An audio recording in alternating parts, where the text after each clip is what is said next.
D-Lo 404 Boxing here. All right, so I just got a chance to look at the KO of Dillian Whyte from the Sasha Povetkin fight.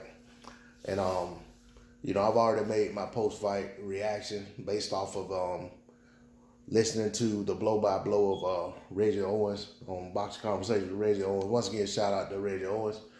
But what I will say about the KO is that was a very clean, gruesome one-punch knockout. And now I went back and looked at when they were making the introduction for the fight. Before the fight, they said the winner. They didn't say if Dillian Whyte wins. They said the winner of this fight is guaranteed the mandatory position for the WBC, and the winner of Tyson Fury versus Deontay Wilder in the trilogy has to fight the winner of this fight. Okay? Now the fight has played out to its conclusion.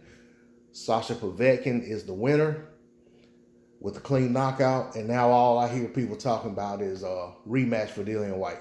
Rematch clause, rematch this, rematch that. If there was a rematch clause, why wasn't that being talked about when they were saying that the winner, and I'm not saying just in the pre-fight introduction, before this fight was ever made, I mean when this fight was made and starting to come closer to fruition, we started hearing that there's a guarantee for the winner to face the winner of Wilder versus Fury. So if the rematch was to come into play, that would have been mentioned at that time, in my opinion. Okay? I think what this is wishful thinking for people who want to see Dillian Whyte get a title shot. People who don't really have a decent flavor for Sasha Povetkin. Myself, I don't like Povetkin. But that said, he won the fight that was considered basically a title eliminator fight again.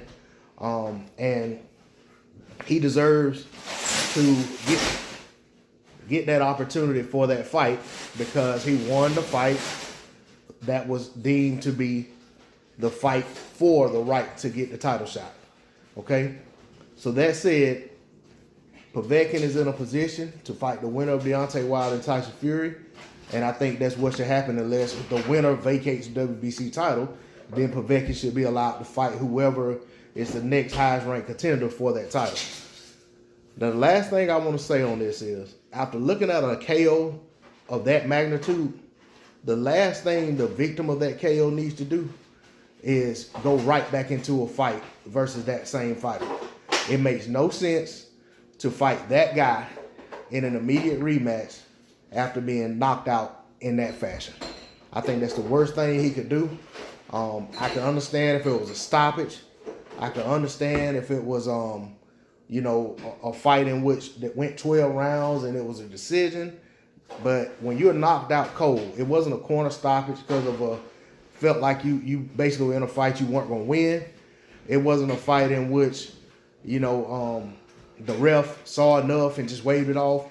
This was a fight in which you were knocked out cold, and after complaining about 1,000 days, you laid on the canvas for 1,000 seconds.